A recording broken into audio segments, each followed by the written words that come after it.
pregunta es, bueno, realmente tengo dos, pero la primera es, teniendo en cuenta que la iglesia no es anacrónica y que podríamos decir que la pederastia es una realidad que está afectando la sociedad hoy, a partir de la psicología tan conocedora de diversas tendencias sexuales, ¿cómo podemos leer y prevenir la pederastia? ¿Es reconocible un pederasta en potencia? ¿Cómo hacer para delimitar el ingreso a la vida religiosa de potenciales agresores? Y mi siguiente pregunta es para Monseñor Ali y pues para Monseñor Elkin, en cuanto que en muchas ocasiones uno escucha que los temas de pederastia se podrían delimitar o se podrían bajar los casos si se aceptara el matrimonio de los sacerdotes. Entonces mi pregunta es, ¿cómo podemos explicar al pueblo de Dios que la pederastia no es consecuencia del voto de castidad?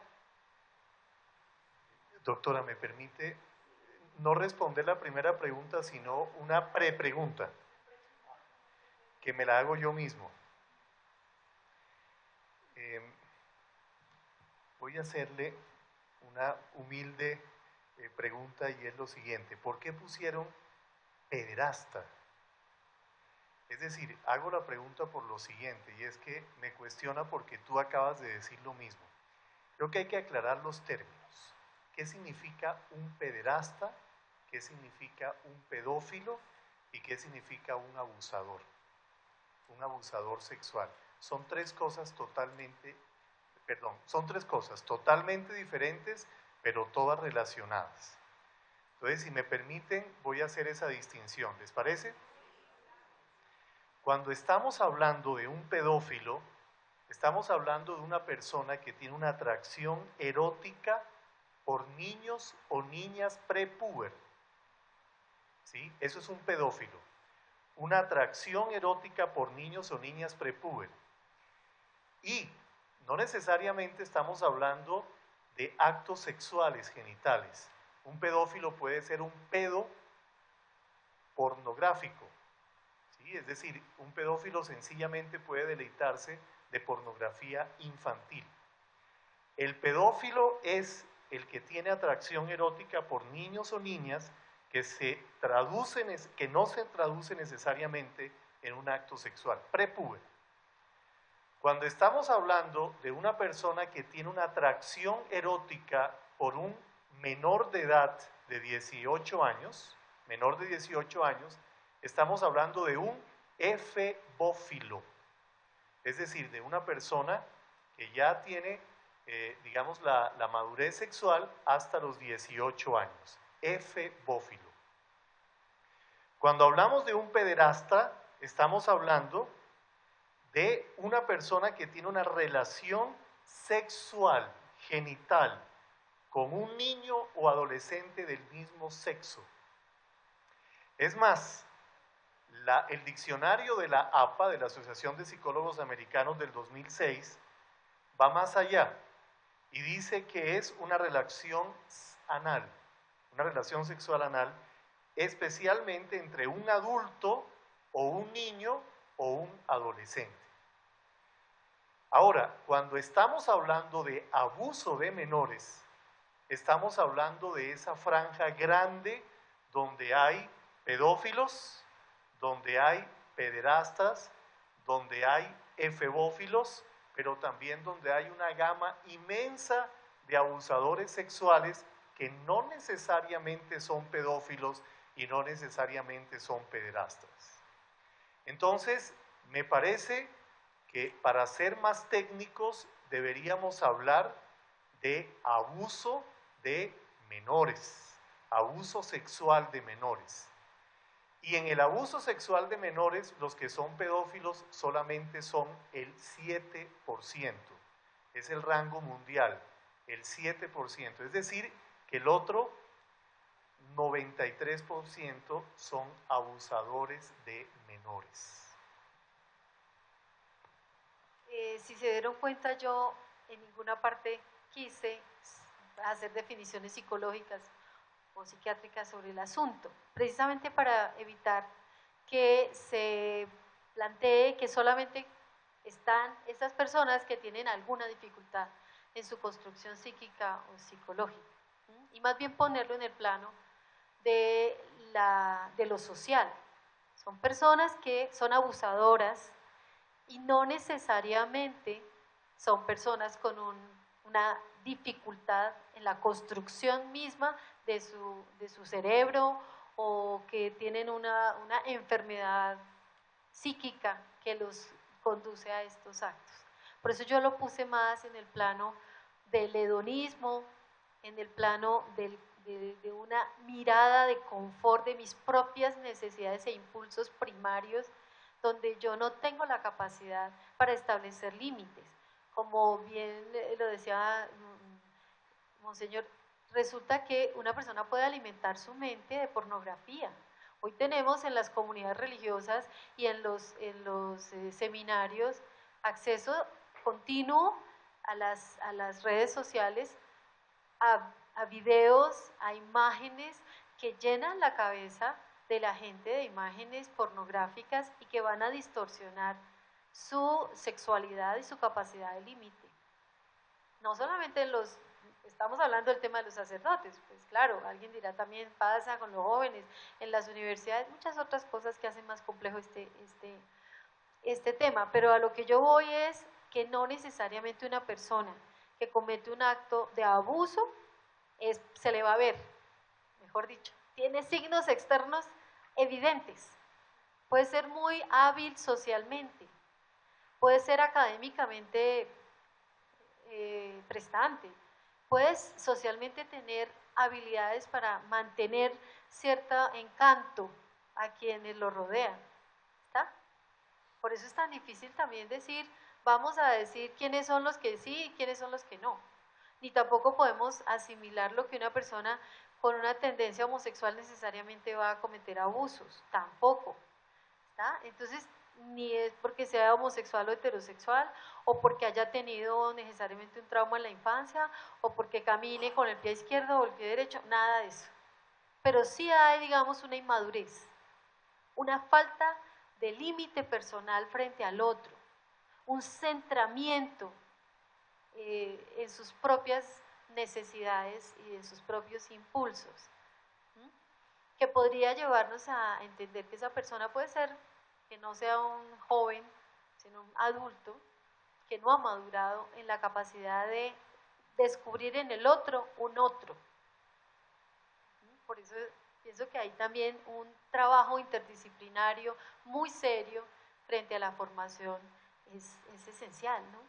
Pero lo que pasa es que, pues, vuelvo a mi tema del clericalismo como una realidad de relación social. Como nosotros mismos hemos exaltado tanto el papel de los sacerdotes, ese hedonismo, esa manera exaltada de descubrir, de ver al otro como alguien que no vale, se puede camuflar, ¿no? Y nosotros mismos hacemos que, no, es que el padre es orgullosito. Pues sí, pero puede ser no solamente orgullosito, sino déspota y humillante y querer someter al otro. Porque este no es solamente un tema sexual, es un tema de poder, es un tema de sometimiento. A mí no me gusta responder de esta manera, pero el argumento de que el celibato puede ser causa de la pederastia, absolutamente no, de cualquier forma de abuso. De hecho, pues estadísticas nos dicen que el mayor número de abusos se presentan en hogares donde hay parejas estables y padres de familia. Lo que pasa es que el ambiente eclesial es mucho más visible en esto y claro, está de por medio la confianza que el sacerdote tiene que ofrecer y que se ve traicionada por esto. Sobre lo otro que tú mencionabas, me parece importante también resaltar que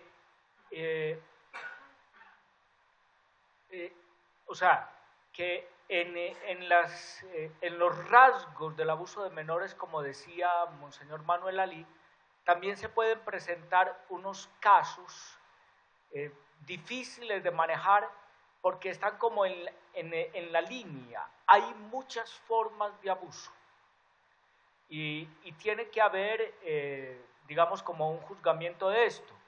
Por ejemplo, si a mí una niña viene a decirme que simplemente el sacerdote intentó besarla, ¿sí?, a la fuerza ya es abuso y yo tengo que asumir el caso. Así sea una niñita de 17 años, y el sacerdote es responsable de esa acción, ¿sí? Entonces, ahí tenemos que trabajar mucho en esto. Y yo quiero sumar una anotación brevísima a lo de la doctora, y es que a lo de el clericalismo, que se volvió tema, ¿sí? No, yo le agradezco mucho eso, yo también le sumaría la falta de solidez espiritual. Y es que es un estilo de vida inadecuado para un sacerdote solo que esté viendo lo que no debe ver, ¿sí?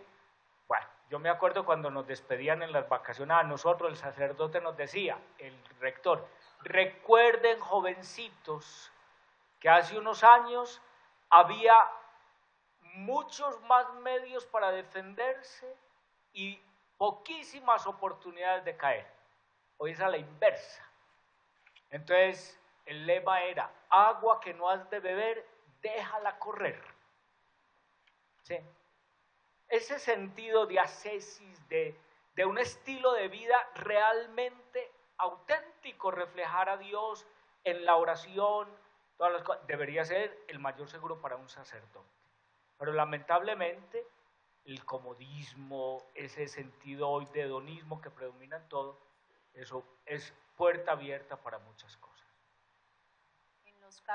En los casos de denuncia que dieron origen pues a todo este cuestionamiento que hace hasta el mismo interior de la iglesia, una de las lecciones aprendidas fuertes o que veían las víctimas y las familias que denunciaban era que a los sacerdotes que denunciaban en algún momento, ya fuera en las comunidades religiosas o en las diócesis, los trasladaban o los rotaban, mientras ese, entre comillas, proceso de investigación y de revisión. A lo que hablaba Estela, de ese proceso en el que las familias se duelen, las víctimas tienen traumas, además de eso, hay esa observación social. Mi pregunta, y es de las fases más dolorosas dentro del proceso, mi pregunta es, dentro de los pocos o muchos casos que manejan pues las comunidades que ustedes tienen o las diócesis, ¿se tiene especial cuidado en eso? Porque ha sido uno de los reportes que salieron en los documentales de películas, de los casos de Boston en Estados Unidos, se tiene especial cuidado en esa interrupción de la actividad que hace el sacerdote que está acusado del tema, para que se vea justicia también y que no se vuelvan a repetir casos. Sí, te lo respondo con una frase, son las medidas cautelares que estábamos hablando.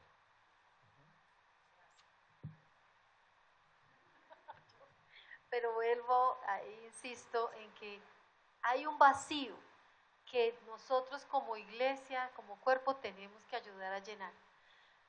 Por ejemplo, en una población pequeña, acá del eje cafetero, se denunció, se supo y pasó por las noticias que un sacerdote había abusado de unos niños. Ok, hasta ahí llega la noticia, el resto de la gente queda como, ¡ay, qué horrible! Yo me pregunto hasta dónde hay un acompañamiento pastoral de estas líneas tan interesantes que nos señalaron, de reunir esa comunidad, hablarle a la comunidad sobre qué está pasando, precisamente para que no quede la gente como en ascuas de se llevaron a este padre y no sabemos qué pasó. Eso es muy importante, que se siga haciendo. En las poblaciones más pequeñas, pues mayor es la necesidad de acompañar, de no ocultar, no es, ya salió en las noticias y borrón y ya no más. Entonces, ¿cómo se hace eso? Estoy totalmente de acuerdo contigo y estoy totalmente de acuerdo que hace falta hacer muchas campañas en ese aspecto. De acompañar, en mi escrito lo denominé las víctimas secundarias. Ahora que estamos digamos, todavía con los ecos de lo que aconteció en Cali, no solamente las familias son víctimas, las comunidades son víctimas, sufren mucho, pero padece muchísimo, su fe está herida, pero también su confianza hasta, digamos, en las figuras de autoridad, no digamos en las figuras de autoridad eclesial, sino en las figuras de autoridad en general. Y tienen que tener un acompañamiento muy serio estas comunidades eclesiales que también sufrieron y están heridas por estos abusos. Totalmente de acuerdo. A mí me quedó sonando un tema de tu exposición, María Estela, perdón, y es sobre la reparación de las víctimas. Es claro que esta es una realidad que nos afecta profundamente a todos en tanto cuerpo eclesial.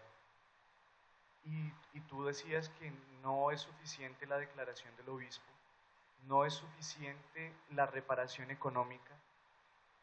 Entonces, mi pregunta ¿es posible la reparación? En primer lugar. En segundo lugar, de ser posible la reparación, ¿qué corresponde a la Iglesia como institución y qué corresponde a la Iglesia como cuerpo? Es decir, ¿de qué manera nosotros estamos involucrados en el proceso de reparación? Digamos, es una pregunta que va directa a ti, pero también quisiera escuchar la opinión de Monseñor. ¿Para quién va la pregunta? Monseñor Manuel. Gracias. Gracias. Bueno, yo pienso brevemente que en eso algunos grupos evangélicos, cristianos, etcétera, nos llevan un poco de ventaja. ¿Por qué? Porque acompañan a la víctima de manera comunitaria, muy afectiva y emocionalmente. Nos falta esa acogida en las comunidades. Sí, la persona se escucha individualmente, se hace un proceso con todo lo que ya nos han explicado, ese proceso muy importante, muy legal, se hace una reparación económica a la persona y a su familia, pero resulta que esa víctima pertenece a una comunidad parroquial, o esa familia está inserta en un sector social y ese sector social está dentro de una parroquia. No estamos hablando de un delito solamente civil, estamos hablando de un rompimiento eclesial, porque es una persona de esa comunidad eclesial muy importante como un sacerdote. Entonces, una vez que ese proceso se ha hecho, la víctima es reparada, entra en un silencio, la comunidad debería, no sé si eso se ha hecho, ustedes me dirán si se ha vivido así, yo por lo menos no lo he vivido, donde esa comunidad se reúne, le hace sentir a esa persona y a su familia que es acogida, que no es culpable, que se inserta en una comunidad como una persona nueva, reparada, que puede mirar adelante con ilusión porque lo que le pasó fue una situación que entendemos desde la fragilidad humana y que la misma comunidad se encarga de decirle no vuelve a pasar. Entonces, por eso digo, es importante pero no es suficiente, porque esa víctima no se inserta de manera renovada, fortalecida, dentro de esa comunidad que la recibe de nuevo, diciendo tú has sido afectada, pero nosotros te sanamos, es acogida dentro de la comunidad. Somos demasiado individualistas, una vida comunitaria de una fe, mi Dios y yo, pero el Padre Nuestro se nos olvida.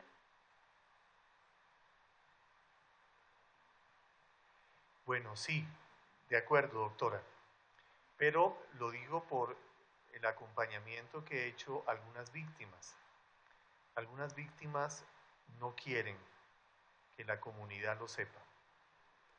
Algunas víctimas, y se los digo porque las he acompañado, entonces le tienen pavor exactamente que su situación se externalice en la comunidad. Entonces, pues sí, se recibe en la comunidad, pero ya digamos que se exprese una sanación comunitaria donde se identifique como víctima. Algunas no quieren eso y uno tiene que respetar.